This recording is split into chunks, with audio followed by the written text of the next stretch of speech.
এনেকুৱা কাম কিন্তু এটা মানুহে কৰিব পাৰে। इजहार इश्क उससे ना करना था, मौसम ऐसा किया कि दोस्त को दुश्मन बना। हाजिर कौन সন্মুখতা এই ছোৱালীজনীৰ কাৰণে নিজৰ মানুহখিনি ধোকা দিবলৈ তই চেষ্টা কৰিছ ন? এই তাইকে যদি নোহোৱা কৰি দিওঁ বহুত বেছি হয়। তাক এনেকৈ ৰাখি মই ডাঙৰ ভুল কৰিলোঁ, মই ডাঙৰ ভুল কৰিলোঁ।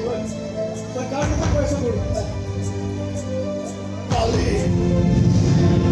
মই যাম তোকো মই শিকাইছোঁ, বাবা মই যাম। গতিকে মোৰ ওপৰত ৰজা হ'বলৈ নাই।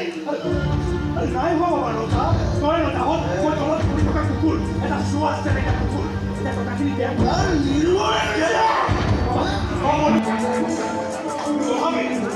ভাগৰ পাখি মিচিং থাকিলে গুণৰ নগদাই চিলনিৰ পাখি যেনে খুৱাই নহওঁ আমি